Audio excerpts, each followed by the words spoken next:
क्या आपको पता है कि 9 महीने की प्रेगनेंसी में मेडिकल साइंस में कैसे काउंट करते हैं? तो आइए जानते हैं।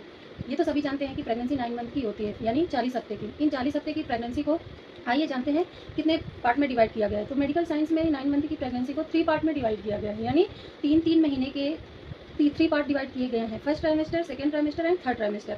फर्स्ट ट्राइमेस्टर जो होता है वो 0 से 12 हफ्ते का होता है। इन 12 हफ्तों में क्या होता है, इस सप्ताह बेबी की हार्ट बीट आती है, शारीरिक बदलाव होते हैं, अंगों का विकास होता है, माँ को नौसिया, वॉमिटिंग, जी मिचलाना जिसको बोलते हैं, सुबह सुबह उठते हैं तो उल्टी होती है, उल्टी करने का मन होता है, जिसे हम मेडिकल टर्मिनोलॉजी में मॉर्निंग सिकनेस भी बोलते हैं।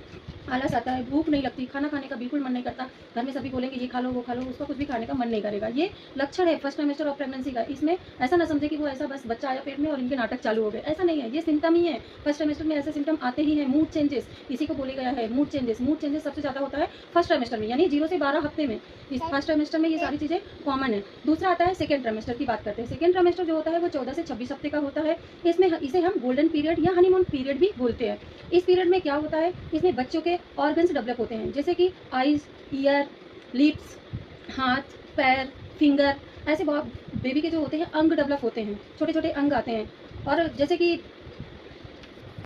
थर्ड आता है थर्ड ट्राइमेस्टर। थर्ड ट्राइमेस्टर होता है हमारा 27 से 40 हफ्ते का। इस सप्ताह क्या होता है, बच्चे के बेबी जो माँ के पेट में बेबी होता है उसका तेजी से विकास हुआ होता है, यानी कि वजन बढ़ता है, माँ का वजन बढ़ता है, बेबी का भी वजन बढ़ता है। इसमें बेबी बहुत अच्छा ग्रोथ करता है और इस टाइम पे बेबी को ग्रोथ करना भी चाहिए, क्योंकि उसके सारे अंग बन जाते हैं और अब सिर्फ बेबी को बढ़ना होता है। और इस मंथ में, इस टाइम में बेबी के इंटरनल ऑर्गन्स भी आते हैं, जैसे फेफड़े, जैसे लंग्स, किडनी, लीवर, स्प्लीन, ऐसे बेबी के इंटरनल ऑर्गन्स बनते हैं। और इसमें क्या होता है, फॉल्स पेन स्टार्ट हो जाते हैं। फॉल्स पेन यानी झूठे दर्द होता है, बट वो डिलीवरी होने वाला दर्द नहीं होता है। लेकिन अब इसे कैसे पहचाने कि फॉल्स पेन क्या होता है, ट्रू पेन क्या होता है, तो ये मैं आपको अपने नेक्स्ट वीडियो में बताऊंगी डिटेल में।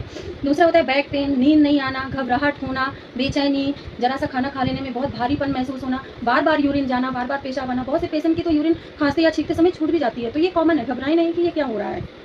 ये तो हमने बात कर ली 9 मंथ प्रेगनेंसी की, जो 3 पार्ट में डिवाइड किया गया है। सबसे इंपॉर्टेंट बात इन 9 महीने की है, जो प्रेगनेंसी में कई बार क्या होता है, 9 महीने की प्रेगनेंसी में कई बार महिलाओं के जीवन में उतार चढ़ाव आता है, कभी कोई प्रॉब्लम बनी रहती है। इसमें सबसे इंपॉर्टेंट बात ये होती है फैमिली सपोर्ट। हर महिला को प्रेगनेंसी में चाहिए फैमिली सपोर्ट, जो कि जनरली ज़्यादा मिल नहीं पाता है, पर कुछ घरों में मिलता भी है, और ये सबसे इंपॉर्टेंट है। फैमिली को सपोर्ट करना चाहिए। इस टाइम पे वो बहुत घबराई हुई होती है, फर्स्ट प्रेगनेंसी में तो ज़्यादा ऐसा होता है, तो अपनी बहू बेटी का विशेष ध्यान रखिए। हस्बैंड का फर्ज बनता है कि वो इस टाइम पे अपनी वाइफ का विशेष ध्यान रखें, और उसे आपके सपोर्ट की बहुत ज़रूरत होती है, मेंटली एंड फिजिकली। तो प्लीज़ उसे सपोर्ट करिए, उसका ध्यान रखिए। वो आपके घर के लिए एक नई जनरेशन लेके आती है, तो कृपया उसका विशेष ध्यान रखिए। और ज़्यादा जानकारी के लिए in first and second third तीनों पार्ट्स के लिए मैं ज़्यादा डिटेल में आपको अपने नेक्स्ट वीडियो में बताऊंगी। Thank you.